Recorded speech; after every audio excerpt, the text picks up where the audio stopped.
আসসালামু আলাইকুম। আপনাদের জন্য নিয়ে আসলাম ভূত ঘটনা। যদি আপনাদের ভূত ঘটনা ভালো লাগে, আনন্দ পেয়ে থাকেন, ভয় পেয়ে থাকেন, তাহলে লাইক, কমেন্ট, শেয়ার করে পাশে থাকবেন। ধন্যবাদ। এখন যে ঘটনাটি আপনাদের সাথে শেয়ার করব, এই ঘটনাটি আমাদেরকে পাঠিয়েছেন আপনাদের সকলের প্রিয় সাংবাদিক এনামুল হক আবির ভাই, যার বাড়ি ঝালকাঠি জেলার রাজাপুর উপজেলার শুক্তাগড় ইউনিয়নের নারকেলবাড়িয়া গ্রামে। এই ঘটনাটি মূলত ওনার বাড়ির পার্শ্ববর্তী একটি বাড়ির আনসার আলীর সাথে ঘটে যাওয়া ঘটনা। এই আনসার আলীকে ওনারা মামা বলে সম্বোধন করেন।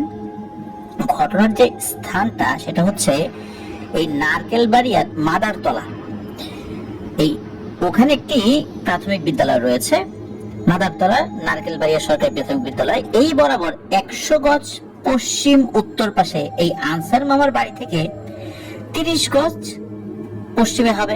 ঘটনার সময়কাল 1990 সালের পৌষ মাসের কোনো এক রাত্রে। এবার আসি মূল ঘটনায়। এই আনসার আলী এবং মুজিবুর রহমান এই নামে দুইজন ব্যক্তি ছিল, তারা সম্পর্কে আপন ভাই। এই মুজিবুর রহমানকে নাডু বলে অনেকেই ডাকতেন আর কি। তো ওনারা দুজন স্থানীয় অনেক মানুষের জমিগুলো বর্গার ভিত্তিতে চাষাবাদ করে জীবিকা নির্বাহ করতেন ওই সময়ে। পাশাপাশি নিজেদেরও সামান্য কিছু জমি জমা চাষাবাদ তারা করতেন, এভাবেই জীবন ধারণ করতেন। এছাড়া এই দুই ভাই গ্রামের বিভিন্ন মানুষের খেজুর গাছ কেটে দিয়ে রস সংগ্রহ করে গুড় তৈরি করে গ্রামের বিভিন্ন হাট বাজারে বিক্রি করতো। তখন বলে রাখা ভালো, ওই সময়ে ওই এলাকায় রাতের বেলা ক্ষেত থেকে ধান চুরি, খেজুর গাছ থেকে রস চুরি, এগুলো কিন্তু চোররা হরহামেশাই করত। এই জন্য ক্ষেতের ফসল এবং গাছের রস চোরের হাত থেকে রক্ষা করার জন্য নিয়মিত পাহারা দিতে হতো এই দুই ভাইকে। তারা দুই ভাই রাতের দুটি অংশ পালা করে পাহারা দিত। দুজন গরিব মানুষ হলেও তারা খুবই পরিশ্রমী এবং ভালো সৎ মানুষ হিসেবে পরিচিত ছিল প্রত্যেকের কাছে। 1990 সালের পৌষ মাসের কোন এক শীতের রাত্রে এই আনসার আলী মামা বাড়ির পার্শ্ববর্তী ক্ষেতের ধান পাহারায় নিয়োজিত ছিলেন। রাত আনুমানিক তখন 12:30 বা তার কিছুটা বেশি হতে পারে। এই আনসার মামা জমির পাশের আইলে বসে ধান পাহারা দিচ্ছিলেন। এমন সময় হঠাৎ করে দেখেন তার বড় ভাই এই নাডু মামা এসে তাকে ডাক দিয়ে বলেন, আনসার আয় তো, ওই পাশের বেড়ে খুব মাছ দেখছি, আয় তো মাছগুলো ধরি। একথা বলার পর এই নাডু মামা হাঁটতে হাঁটতে জমির উত্তর পশ্চিম পাশের গাব গাছের গোড়ায় একটা বেড় ছিল, ওই বেড়ে নেমে পড়েন এবং নেমে পড়ে মাছ ধরা শুরু করেন। তো নিজের ভাইকে ওখানে এগিয়ে গিয়ে মাছ ধরা দেখছেন উনি, এবং ওইটা দেখা দেখি এই আনসার মামাও ওই বেড়ে নেমে পড়েন, তিনিও মাছ ধরা শুরু করেন। তিনি এত পরিমাণ মাছ ধরছিলেন কিন্তু কোনোটাই ধরে রাখতে পারেন না, সব ছুটে যায়।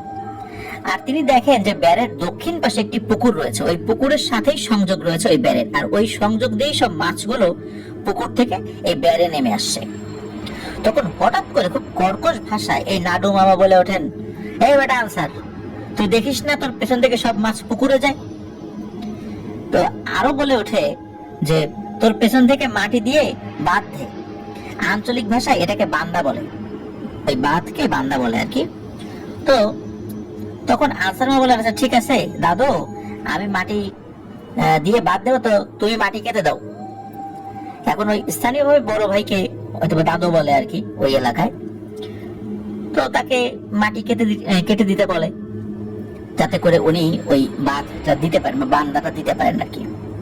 তো আনসার মামা খেয়াল করেন এই যে নাডু মামা মাটির যে চাকগুলো কাটা শুরু করেছেন, এই চাকগুলো সাধারণ একটা চাকের সমান না, বড় বড় একটা মাটির চাক, যেটা 5 জন মানুষ পূজা করতে হবে।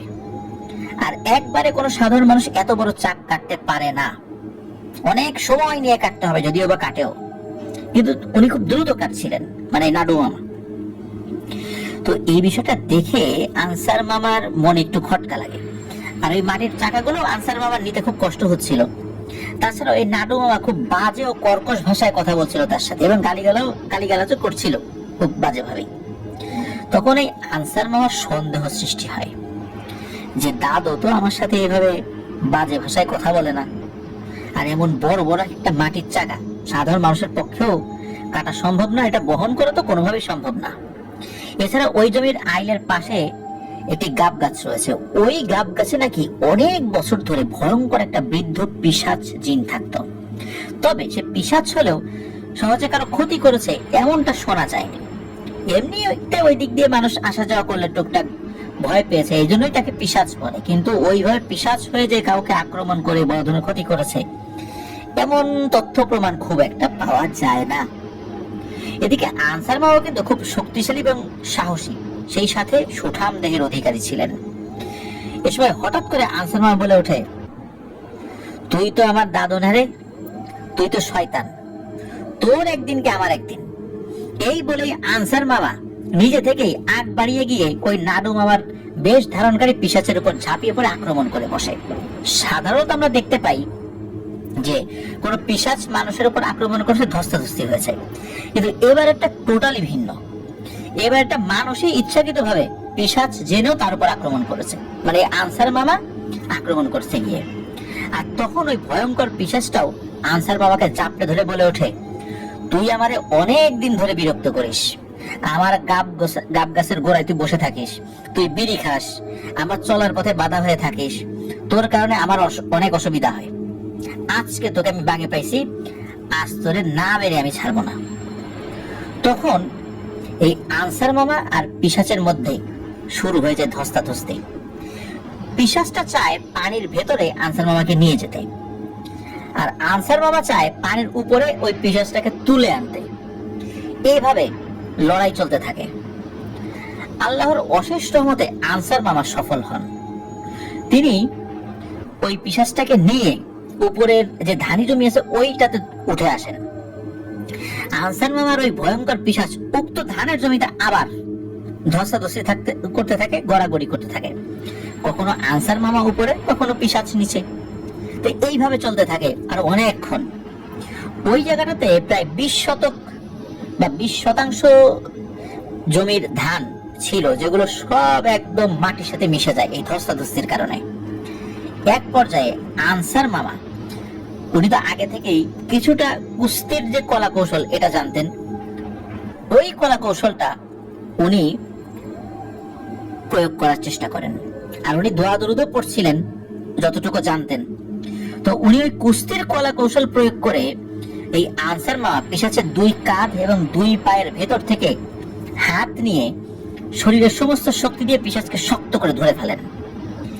এবার পিশাচ নিজেকে ছাড়াতে ব্যস্ত হয়ে পড়ে। আর এক পর্যায়ে আনসার মামা অনেক কষ্টে উক্ত পিশাচকে কোন রকমে টেনে হিচড়ে তাদের ঘরের সামনে নিয়ে যেতে সক্ষম হন।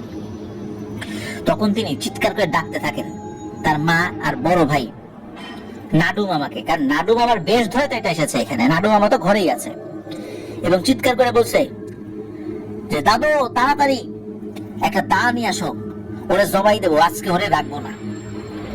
আর ওই পিশাচটা বারবার আনসার মামাকে বলছে, ছেড়ে দে আমারে, আমি তোর সামনে আর কখনো আসবো না, আমাকে ছেড়ে দে, মানুষের সামনে আমাকে নিয়ে যাস না, তোরও ক্ষতি হবে। এদিকে আনসার মামা কিন্তু পিশাচের কথায় কোনো পাত্তা দেন না।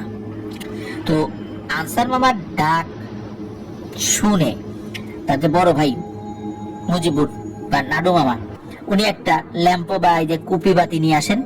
তো উনি যেই না ওই কুপি বাতিটা জ্বালিয়ে সামনে এসেছেন, তখন উনি তো আসলে বুঝতে পারেন নাই যে কি ঘটনা ঘটেছে। উনি দেখেন যে এই আনসার আলী মামা খুব মানে একটা কলা কৌশল করে একটা লোককে মানে কোলে করে নিয়ে এসেছেন, মানে এমন ভাবে ধরেছেন ওই লোকের নড়াচড়ার কোনো সুযোগ নেই। কিন্তু সমস্যা হলো যে এই 2 জন ব্যক্তির কারো শরীরে কোনো কাপড় নেই, কারণ হচ্ছে আনসার আলী মামা তো লুঙ্গি পরে গিয়েছিলেন। আর ধস্তাধস্তি করার কারণে ওনার শরীরে কাপড় যে কখন চলে গেছে উনি খেয়াল করেন নাই।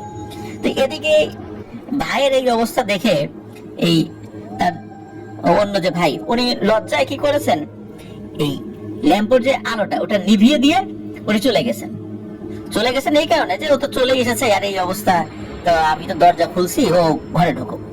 কিন্তু ওই যে চিৎকার করছে, উনি মনে করছে যে হয়তো বন্ধু বান্ধব তাকে হয়তো পাজা কোলে করে ধরে নিয়ে আসছে, ওরা হয়তো মজা করছে, উনি এই চিন্তা করেছেন। এদিকে আনসার মামা উনি দেখতে পাচ্ছেন যে একটা বড় দা, তার যে বাড়িতে বেড়া, ওই বেড়া তো দেখা যাচ্ছে চাটাই থাকে, চাটার ভিতরে অনেক সময় কিছু কিছু জিনিস গুজে দেয়া থাকে, দা একটা গোজা আছে। উনি ওই পিশাচটাকে ওইভাবেই পাজাকল করে ওই দায়ের কাছে গিয়ে এক হাত দিয়ে যখনই দাটা ধরতে যাবেন তখনই ওই বন্ধনটা শিথিল হয়ে যায়। আর তখনই ওই পিশাচটা এক ঝাটকা দিয়ে দূরে সরে চলে যায় এবং লাফে একটা গাছে উঠে যায়। সেখান থেকে কর্কশ কণ্ঠে বলে ওঠে, আনসার রে, তুই কাজটা ভালো করলি না, তুই আমাকে বিরক্ত করতি। আমি তোকে জানে মারতাম না, এটা সত্য, কিন্তু তুই মানুষের সামনে আমাকে নিয়ে আসছিস এই অবস্থায়, কাজটা তুই ভালো করলি না। আমি কখনো তোর সামনে আসবো না, কিন্তু তুই যে ভুলটা করছিস, আমি তোর কোনো ক্ষতি না করলেও তুই কিন্তু তোর ক্ষতি ইতিমধ্যে করে ফেলেছিস, যেটা কিন্তু কেউ সমাধান দিতে পারবে না এক আল্লাহ ছাড়া। সুতরাং তুই তোর কাজের পরিণাম নিজেই ভোগ করবি, এর জন্য আমি দায়ী না, অন্য কেউ দায়ী না, এর জন্য তুই দায়ী। এই বলে ওই পিশাচটা চলে যায়। তো এরপর পরের দিন থেকে এই আনসার মামা উনি তো বলেছেন পরবাদ ওনাদের বড় ভাই বাড়ির সবাইকে বলেছিল, বড় ভাই তো বুঝতে পারেন নাই যে এইটা হলো সেই গাব গাছের ওই পিশাচটা। উনি তো মনে করছেন একটা মানুষ, এবং তার রূপ ধরে গিয়ে এই যে আনসার আলী মামাকে যে ক্ষতি করতে গিয়েছিল এটা তো পরবর্তীতে উনি বুঝতে পারেন। তো উনি চিন্তা করলেন যে হায় হায়, আমি দেখার পরে ওই জিনিসটাকে ধরতে পারলাম না। তারপর অনেকে বলেন না, ধরতে পারছো, ভালো হয়েছে, তুমি ধরতে পারলে, এত মানুষের সামনে ওই জিনিসটা চলে আসলে, ওই জিনিসটা যদি বড় ধরনের কোনো ক্ষয়ক্ষতি হতো তাহলে ওর আত্মীয় স্বজনরা তো তোমাদেরকে ছাড়তো না। যেটা হয়েছে আল্লাহ যেটা করে ভালোর জন্যই করে। তো যেটা হয় সেটা হচ্ছে এই আনসার আলী মামা কিন্তু তার পরের দিন থেকে অসুস্থ হয়ে পড়েন, এবং এমন অসুস্থ একরকম বিছানায় পড়ে যান, অথচ উনি কিন্তু খুব সুঠাম দেহী শক্তিশালী একজন মানুষ ছিলেন। তো এরপর স্থানীয় একটা মাদ্রাসা রয়েছে, এটাকে বলে জাফরাবাদ মাদ্রাসা। ওই জাফরাবাদ মাদ্রাসার প্রিন্সিপাল হুজুরের নাম ছিল মৌলানা আব্দুল হাই। এই মৌলানা আব্দুল হাই হুজুরের কাছ থেকে রুকিয়া করানো হয়। আস্তে আস্তে উনি সুস্থ হতে থাকেন। তো আব্দুল হাই হুজুর বলেছিলেন যে তুমি পরিপূর্ণভাবে হয়তোবা আর কখনো সুস্থ হতে পারবা কিনা আমি জানি না, আমি যতটুকু আমল জানি তোমাকে রুকিয়া করলাম, তুমিও নিজের মতো করে আমল করতে থাকো।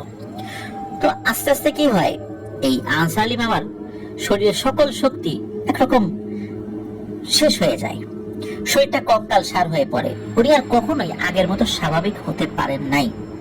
দেখলেই বোঝা যেত উনি যক্ষা, ক্যান্সার বা এই ধরনের ভয়ানক কোন একটা ব্যাধিতে আক্রান্ত হয়েছেন। আসলে ওই ধরনের কোনো ব্যাধি ওনার ছিল না। আর এই ঘটনা এই এনামুল হক আবির ভাই ওনার নিজের মুখেই 2018 সালে শুনেছিলেন। এছাড়া আরো অনেকেই এই ঘটনাটা জানেন। বর্তমানে কিন্তু এই আনসার মামা তার স্ত্রী সন্তান নিয়ে আছেন, ভালো আছেন, বেঁচে আছেন। তবে ওই রকম শক্তিশালী তো কখনোই থাকবেন না, সেই শক্তি তো 1990 সালেই চলে গেছে। বেঁচে আছেন একজন স্বাভাবিক মানুষের মতো, কোনো মতে কাজ করতে পারেন আর কি, বাড়ি কোনো কাজ করার তো প্রশ্নই আসে না। এই আনসার মামার বাড়ির প্রায় 30 গজ দক্ষিণ পশ্চিমে এই এনামুল হক আবির ভাইয়ের বাড়ি অবস্থিত। প্রিয় লিসেনার্স, আপনারা কি ধরতে পেরেছেন যে কি কারণে মূলত আনসার মামার এই ঘটনাটা ঘটলো, উনি কেন শরীরের শক্তি হারিয়ে ফেললেন? প্রথমত আমরা দেখেছি বা বিভিন্ন সময় এটা শুনেছিও যে কেউ যদি জিনের সাথে ধস্তাধস্তি করে, কুস্তি করে, পরবর্তীতে জিনটা চলে যায় বা মানুষটাও কোনো কারণে বেঁচে যায়, এরপর দেখা যায় ওই মানুষটা অসুস্থ হতে থাকে অধিকাংশ সময়। এর পেছনে কারণ হচ্ছে জিনদের সাথে এই ধরনের মারামারি, ধস্তাধস্তি করতে গেলে প্রাকৃতিক ভাবেই মানুষের শরীরের উপর খুবই নেতিবাচক একটা প্রভাব পড়ে। এই কারণে দেখা যায় অধিকাংশ ক্ষেত্রেই মানুষ আর পরবর্তীতে স্বাভাবিক জীবনে ফিরতে পারে না। আর আনসার মামা কি করেছিল, সে আগে আক্রমণ করেছে। অন্যান্যবার জিনেরা করে কি মানুষের উপর আক্রমণ করে, মানুষ বাঁচার চেষ্টা করে, আর এখানে আনসার মামা নিজেই গিয়ে জিনের আক্রমণ করেছে। আর জিনটা তো ছিল আসলে বয়োবৃদ্ধ, সেই জিনটিও তার শরীরের শক্তি অনেকটাই কমে গিয়েছিল। আর আনসার মামা শক্তিশালী থাকলেও জিনের শক্তি তো অনেক বেশি। আনসার মামা দোয়া দরুদও পড়ছিলেন, জিন আসলে ওইভাবে তার উপর চড়াও হতে পারেনি। উনি আরেকটা ভুল যেটা করেছিলেন, উনি ওই জিনটাকে ছেড়ে না দিয়ে মানুষের সামনে নিয়ে এসেছিলেন। এই জিনিসটা খুবই একটা ভুল কাজ। জিন অদৃশ্য জগতের জিনিস, তাদেরকে মনুষ্য জগতের সামনে নিয়ে আসতে হয় না, এতে করে জিনদের ক্ষতি হয়। আর এই ক্ষতির প্রভাব মানুষের উপর অবশ্যই পড়ে, যেটা এই আনসার আলী মামার বেলায় হয়েছিল। ওই জিনটা আর কখনোই আনসার আলী মামার সামনে আসে নাই, এটা সত্য। কিন্তু ওই জিনটা যে কথাগুলো বলে গিয়েছিল সেটা কিন্তু 100-তে 100% আনসার আলী মামার বেলায় প্রযোজ্য হয়েছিল। উনি বেঁচে আছেন, কিন্তু এভাবে বেঁচে থাকাটাকে আসলে বেঁচে থাকা বলে? এরকম শক্তিশালী মানুষ একদম শক্তিহীন হয়ে যাওয়া, কোনো কাজ সেভাবে করতে না পারা, এটা সত্যি কোনো একটা সুস্থ স্বাভাবিক শক্তিশালী মানুষের জন্য এটা অত্যন্ত কষ্টদায়ক। আমরা চাই না এই ধরনের ঘটনা কারোর সাথে ঘটুক, এবং আল্লাহ যেন আমাদেরকে এই ধরনের ঘটনা থেকে হেফাজত করেন। প্রিয় লিসেনার্স, এটি ছিল ঘটনা।